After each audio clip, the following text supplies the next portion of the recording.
Thank you, thank you, thank you. You know, brothers and sisters, when I came out to Wilikies, I tried to recall that song, sung by Janet Jackson. What have you done for me lately? And that is the question that we have to ask Robin Yearwood for the over 30 years, 3 decades, that he would have served this constituency of St. Philip's North. What has he done for this constituency of St. Philip's North? And when I move around the crowd and I listen to Wilikies, Glanville, Seaton's people, they shake their heads in shame.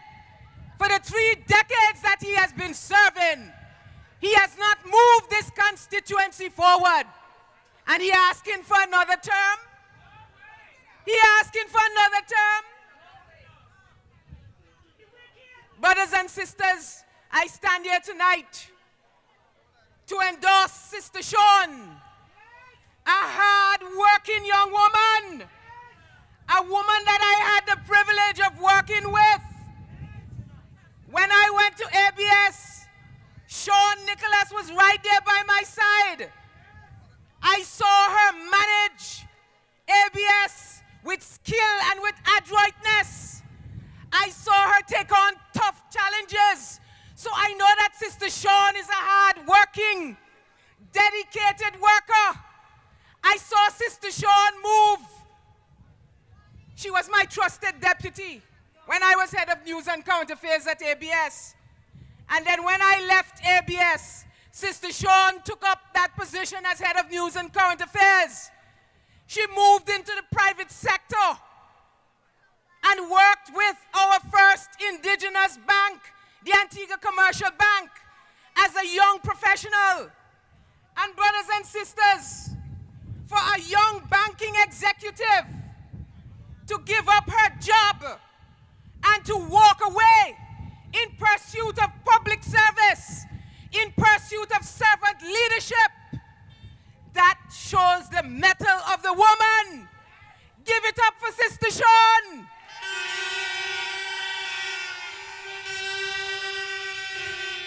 Brothers and sisters, it is a very difficult thing.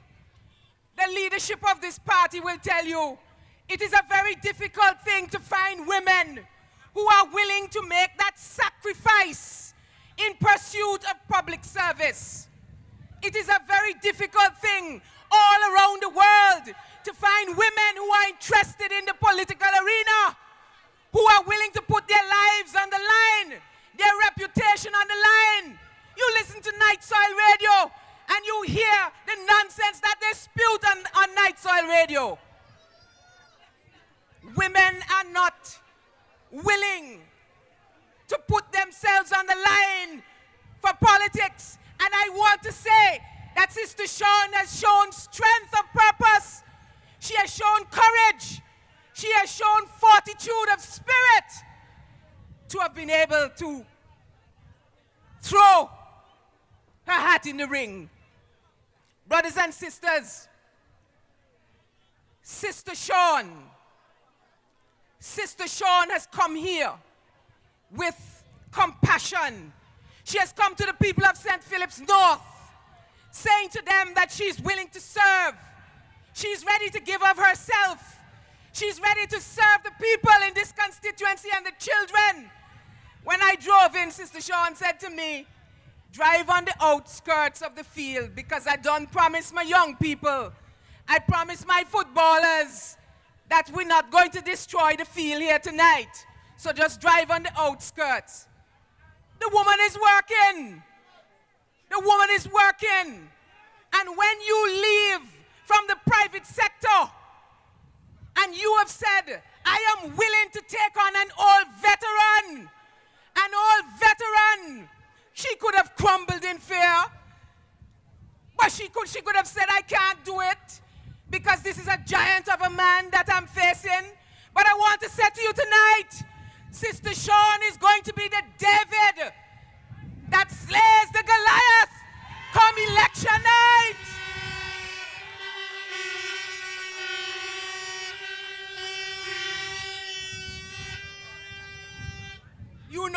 story of David and Goliath. And when Sister Sean finished with Robin, he gonna wonder what Jacqui. Sister Sean is going to be the David that slays Goliath in this constituency. She is the dark horse to watch in this constituency. Before I start, brothers and sisters, I want to put to rest, yes, I want to put to rest that pernicious lie. That pernicious lie being promulgated by the Antigua Labour Party. They had a concert down at Navy Street, and they said they had 24,000 people at that concert. In fact, Chet Green said on the radio 24,000, and then Asad Michael gets up in Parliament and he says 25,000. Brothers and sisters, you all know, most of you know, that I am a connoisseur. I am a connoisseur of soca fetes. Every fete, white fete, blue jeans, stage, wine fete, colors, any fete. You know that I will be there because I love my soca music. I love culture and I love my soca music. And brothers and sisters, not even stage, which was one of the biggest fetes we've ever had in this country last year when we brought Marshall Montano, into this country. Not even stage had 10,000 people. They had 9,500 people. Not even, and I checked this with the chairman of Carnival, Coyote Ahmad, not even when we had the biggest crowd at Soca Monarch. In 2012, they had the biggest Soca Monarch show. They didn't have 10,000 people. Where they fit 24,000 people in St. John's. Not even Juve Morning. Not even Juve Morning. They have 24,000 people. That is the kind of lies and fabrication which the Antigua Labour Party and Chet Green are famous for. But you know what? Antigua people are thinking people. We are sensible people. We are rational people. And Jumbi know who for frighten with lies and fabrication. Because you know what?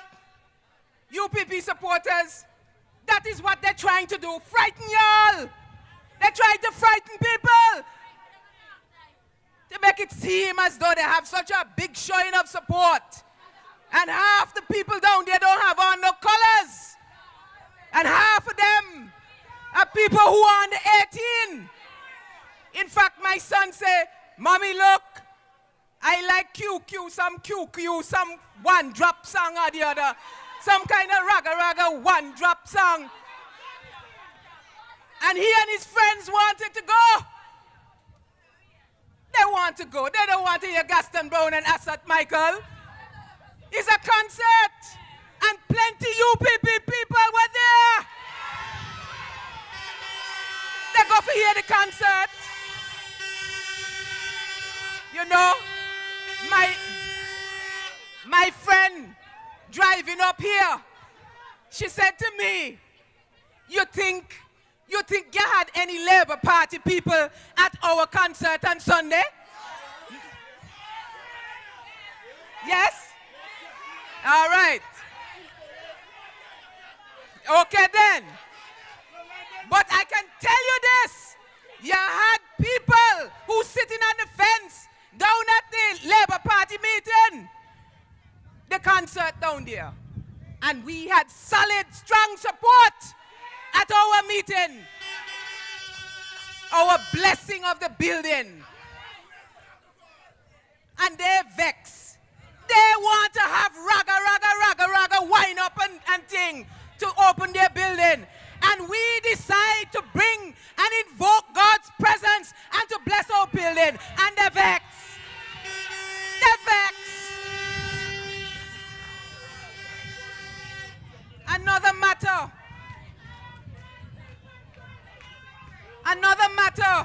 I want to put to bed is all of these polls and polls. And I want you to listen to this very seriously. I want you to listen to this very seriously, brothers and sisters. Because this is psychological warfare. It's psychological warfare going on with the Antigua Labour Party and these polls that they say they're doing. And let me say this, brothers and sisters. I believe and respect social science. I believe in empiricism. I believe in academic rigor when it comes to the social sciences. I believe in the value of polling. But I want to say this. If a poll is going to be accurate and reliable, it must be honest. It must be objective. And the social scientists must not become a hired political hack. And I want you to listen to this carefully. I want you to listen to this carefully. Peter Wickham was dead wrong in the last election in Barbados when he predicted victory for the Barbados Labour Party. And Frondell Stewart of the Democratic Labour Party trounced Owen Arthur. He was dead wrong. The very opposite happened. I want to also share with you, in 2006, listen to this, because it's not only Barbados, he was wrong. A lot of people think it's only Barbados, he was wrong. In 2006, Peter Wickham got it dead wrong when he predicted that the St. Lucia Labour Party would have won the general elections there. And of course, you know, the United Workers' Party won the election. 11 of the 17 seats. That's not all. That a Barbados, that a St. Lucia, in Grenada in 2008. Peter Wickham predicted that Keith Mitchell's new National Party would win the elections. And on election night, you know, Tillman Thomas of the National Democratic Congress won the election. That's 2008. Well, you know that the government changed again and Keith Mitchell is in. But that's Barbados, St. Lucia, Grenada. Peter Wickham was wrong. And I want to share something with you. There's such a thing called a push pollster. And what is a push pollster? I want you to hear what this is. A push pollster works with the opposing party. And according to Wikipedia, this is what a push pollster does. It's an interactive marketing technique used during political campaigning in which an individual or an organization attempts to influence or alter the view of respondents under the guise of conducting a poll. In a push poll, large numbers of respondents, people that they call, people that they interview, they're contacted, but there's little effort made to do any kind of deep analysis. Now, you know, Peter Wickham took 1,000 people across constituencies. He didn't go in there and do polling in each constituency. And he decided that the Labour Party going to win the election. He just did a general polling. What the push poll does, the push poll is a form of telemarketing based on propaganda and rumor mongering masquerading as a poll. I tell you all, it's a psychological warfare. It's a psychological warfare to give the impression that they're leading, that they're doing so well. And we all know that they have so much infighting in that party. Well, I hear the Judas say, he running wherever Potters is. And Lester Bird say, he running wherever Johnson's is. So they don't have nobody to run in St. George's, because the two of them want to run in the same rural East Central. But what I want to say to y'all, push polls are negative campaigning. Y'all saw the timing. You saw the timing of that poll? It came out just about the time that they were going to launch their building on Nevis Street.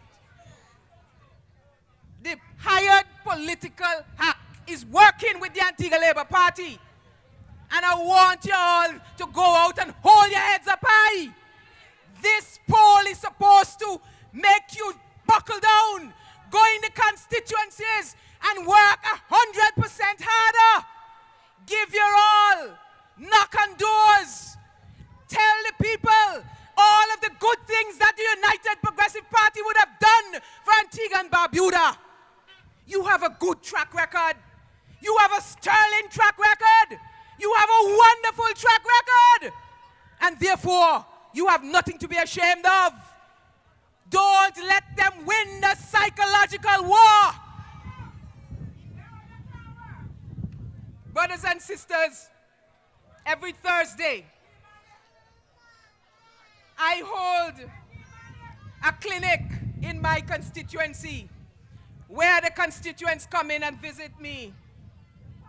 And today, I met a young, very bright, savvy lady, 26 years old. She was inquiring about purchasing land. And she said to me, "Doc, I am just 26 years old. I have never known any other government but the UPP. I don't know the Labour Party government. I only hear it from my grandparents and from you, the politicians, and from what history would have written about the Labour Party. But I know the United Progressive Party. I have just come back from studying on a scholarship given by the United Progressive Party. I have a good job. My grandmother has a better pension. Under the Antigua Labour Party, she used to get $296. And now she's getting close to $1,000.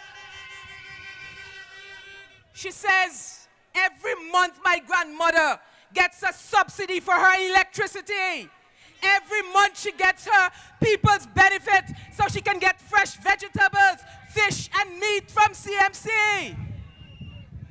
She said my nieces and nephews are getting free uniforms and school meals at New Winthrop School and Potter School. That is what I know. That is my experience. And why would I want to change the United Progressive Party? In fact, when she finished talking, I said, "Girl, you should be on the campaign trail with me." She gave me goosebumps. Because she said, "I know what I have.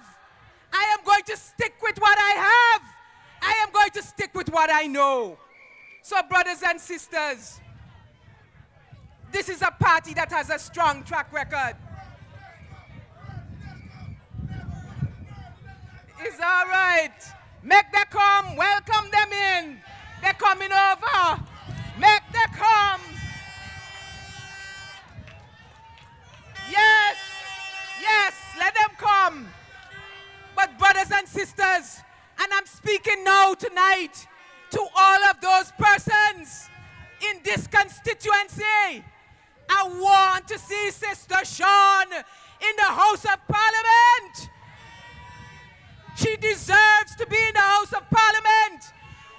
Brothers and sisters, and tonight, because this is a zonal meeting, I want to also see my brother Wilmot re-elected. Let me hear it for Brother Wilmot.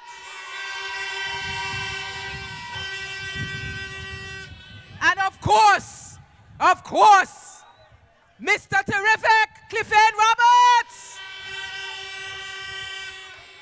You want to elect in this country godly people, honest people, compassionate people.